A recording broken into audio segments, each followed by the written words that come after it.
Bonjour à toutes et à tous. Aujourd'hui, je vais vous analyser et présenter le roman Hors de moi. Donc, je vais commencer par la présentation.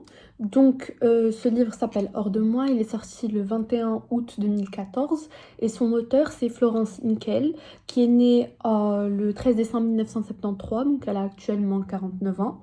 Elle était d'abord professeuse des écoles en Guadeloupe, en Guyane ou à Marseille. Puis elle a décidé de se consacrer à sa passion qui était l'écriture depuis son plus jeune âge. Donc il faut savoir qu'elle s'adresse autant aux jeunes qu'aux plus grands et de manière intimiste, loufoque, humoristique. Elle a aussi écrit une quarantaine de livres qui totalisent 38 prix littéraires.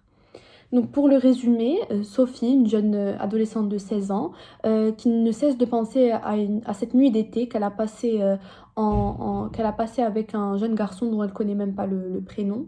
Depuis ce jour, il y a eu un changement radical. Elle ne parle plus à personne, elle s'est renfermée dans ce souvenir, dans ce rêve taciturne. C'est devenu un réel problème. Et donc jusqu'au moment où on trouve une explication à ce mutisme. Donc c'est là où on va se poser les questions de est-ce que sa vie va-t-elle chambouler? Pourquoi est-elle si attachée à ce garçon? Que s'est-il passé? Pourquoi est-elle obsédée par lui aussi? On aura les réponses à nos questions en lisant le livre. Maintenant, pour le contexte historique, cette histoire se passe au XXIe siècle, donc c'est assez récent, les gens sont assez ouverts d'esprit, mais pas jusqu'au point d'accepter qu'une jeune fille de 16 ans tombe enceinte. On vit dans une société pleine de jugements, et puis les adultes vont au travail et les enfants vont à l'école, et puis chacun retourne dans son foyer respectif. Les parents de Sophie comptent beaucoup sur l'aide sociale parce qu'ils n'ont pas forcément les moyens de nourrir un nouvel enfant. Dans cette société, les gens se préoccupent beaucoup du jugement, de ce que les gens pensent pas vraiment de leur bien-être à eux aussi. Et puis, on a l'analyse de trois aspects de l'œuvre. Donc, le premier aspect, c'est la famille. Donc, on peut voir au fur et à mesure du livre la relation entre Sophie et sa mère se dégringoler en fait. Et donc, une fois qu'elle a annoncé la nouvelle, sa mère le prend très mal. Elle est prise d'une fureur, d'une colère. Elle la met limite dehors parce que Sophie a passé quelques jours dans un hôtel avec sa tante. Sa mère ne peut plus la voir. Elle a comme je sais pas, mais comme du dégoût envers elle. Et c'était une réaction très dure et avec des mots très, très durs et qui font mal. Et puis de l'autre côté, il y a son père qui a réagi un peu plus. Il était déçu dans l'incompréhension triste, mais il a réagi un peu plus. Il a eu une réaction assez douce, enfin plus douce que sa mère. Il a essayé d'apaiser les choses et les tensions entre sa femme et sa Il est fille. 18 heures.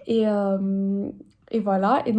Puis il y a la relation entre elle et sa tante Patty, qui au début était inexistante parce que il ne la voyait jamais jusqu'au moment où elle revient à cause d'une déception amoureuse. Elle revient chez sa sœur, qui est la mère de Sophie. Depuis ce jour, ils ont eu une relation très fusionnelle parce que Sophie se voyait en elle. Elle lui montrait, elle lui expliquait les choses, la vraie vie, comme quoi la vie n'est pas parfaite. Elle lui expliquait ses déceptions amoureuses. Donc Sophie se comparait un peu à elle et se disait qu'elle n'était pas la seule à vivre ce genre d'expérience et que c'est normal. Donc c'est un peu grâce à Patty que Sophie s'est ouverte au monde extérieur. Et puis, on a la relation entre Sophie et son frère, son frère était son pilier. Et je pense que sans son frère, elle n'aurait jamais surmonté cette partie, ce chapitre de sa vie. Parce qu'elle se sentait vraiment elle-même. C'était son moyen de se sentir encore comme une enfant, malgré qu'elle était enceinte. C'était son moyen encore de retourner vers l'enfance et de jouer, de ne pas se préoccuper d'autre chose et juste être elle-même et ne pas se sentir jugée. Le deuxième aspect, c'est l'amitié. Sophie, elle a vécu une amitié déjà improbable avec Adélaïde, qui est sa voisine et sa camarade de classe. Pourquoi? Parce qu'elles vivent la même chose. Donc, elles sont toutes les deux enceintes à un très jeune âge. Donc, elles se sont soutenues, elles se sont défendues. Aussi, elles pouvaient s'expliquer sur des choses que d'autres personnes ne pouvaient pas comprendre. Donc, elles se comprenaient. Elles se comprenaient, elles étaient vraiment... Elles sont devenues très complices très vite.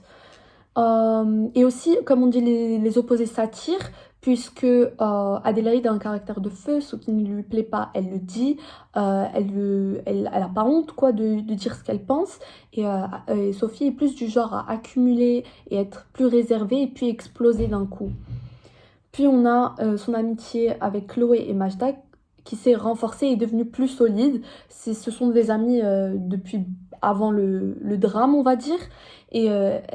Elle s'est beaucoup renforcée parce qu'elles ne l'ont pas abandonnée. Elles sont restées avec elle malgré tous les jugements, toutes les critiques, les insultes même des gens du lycée. Elles l'ont soutenue, elles sont restées avec elle. Et donc ce qui a beaucoup...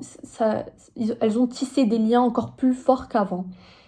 Puis on a son amitié avec Sabrina, c'était aussi une amie, elle était dans leur groupe, mais elle a été détruite, son amitié.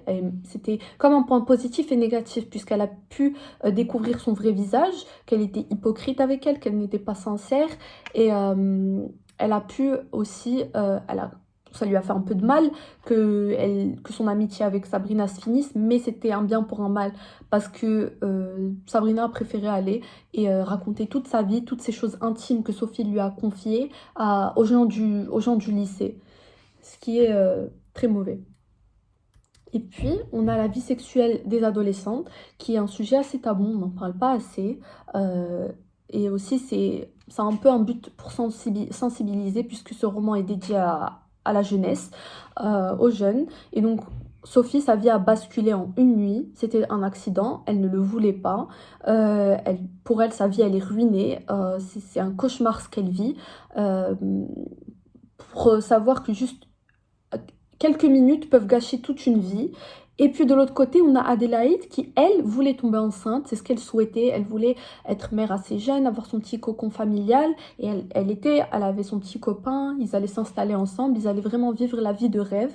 Donc les deux ont fait un acte similaire, mais l'une était voulue et l'autre pas. Donc, comme pour savoir, ce sont deux adolescentes qui ont deux buts de vie différents. Et aussi, on a aussi la vie, on parle souvent de vie sexuelle, mais pas souvent des adolescents. Donc j'ai trouvé que c'était un aspect très, très fort, c'est limite l'aspect du livre. Et puis, pour mon avis personnel, donc moi, tout d'abord, j'ai adoré lire le livre. Je l'ai lu en 4 jours. C'était vraiment une découverte pour moi parce que je déteste lire. Et ce livre, je suis tombée limite amoureuse de ce livre parce que on aborde un sujet qui est assez tabou, qui est le déni de grossesse, la vie sexuelle des jeunes. Et on trouve rarement un livre qui parle de ça. Et Florence Niquel a vraiment abordé ce sujet avec beaucoup de justesse et de douleur, et on me sentait vraiment toutes les émotions. Et durant la lecture, j'ai été envahie par plein d'émotions différentes, et j'en ai limite eu la chair de poule. Et donc, mon premier argument, c'est que d'abord, la manière dont le livre est écrite est indéniable. Elle a abordé un sujet tabou, mais de manière fluide et sans choquer ou outrer les lecteurs, surtout que c'est des lecteurs assez jeunes la plupart du temps. Donc, ça m'a vraiment touchée, et elle expliquait les choses avec une manière... Le vocabulaire n'était pas forcément complexe, mais on comprenait bien ce qu'elle voulait faire passer comme message et les sentiments. Et vraiment, c'était vraiment très fluide. On comprenait bien. Et puis ensuite, la couverture m'a beaucoup intriguée parce qu'on voit une fille qui est en boule, qui est sur elle, qui a l'air assez triste, qui limite n'en peut plus de la vie, comme on peut voir ici. Et derrière, on voit un fond rouge qui m'a beaucoup percutée parce que le rouge est une couleur assez... bon, ça représente souvent quelque chose de fort.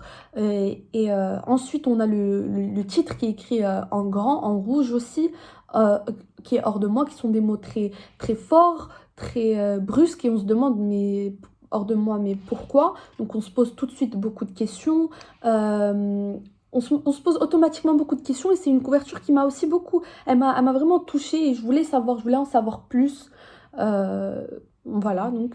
Et enfin, il y a les personnages qui sont très attachants, en particulier Sophie, qui est le personnage principal, parce que c'est elle qui vit tout ça. Elle m'a beaucoup touchée parce que malgré tout ce qu'elle a vécu, les critiques, les jugements, elle a réussi à arriver à à ses fins et arriver jusqu'à la fin sans...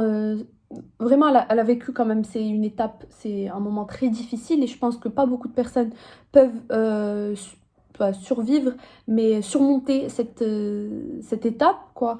Et non seulement tous ces sentiments étaient partagés par moi, que ça soit le doute, l'incompréhension, la douleur, même la colère, la joie, j'étais vraiment... toutes ces émotions-là, je les ai ressenties au plus profond de moi.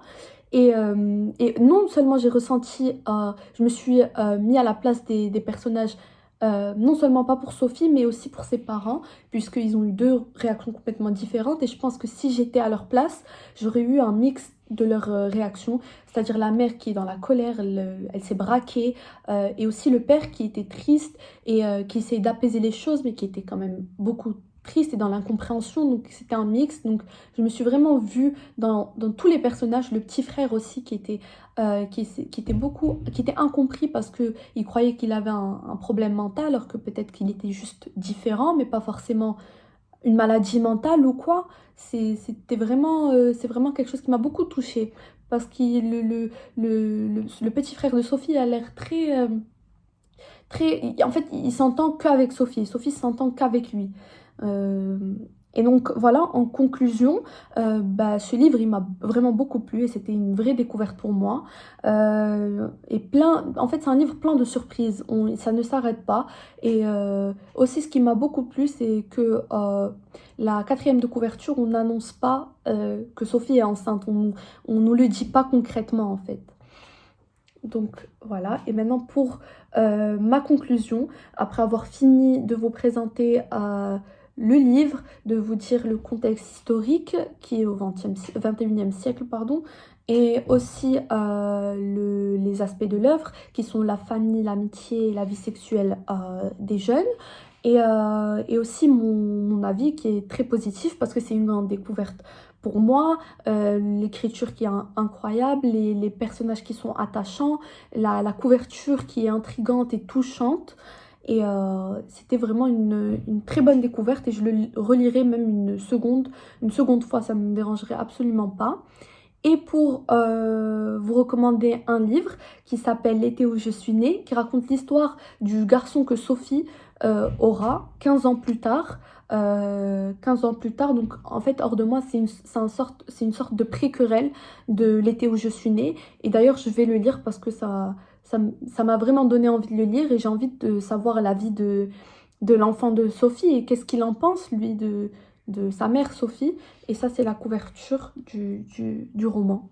Et donc voilà, ma présentation est maintenant finie. J'espère que vous aurez aimé le livre et que ça vous aurait donné envie de le lire. Merci.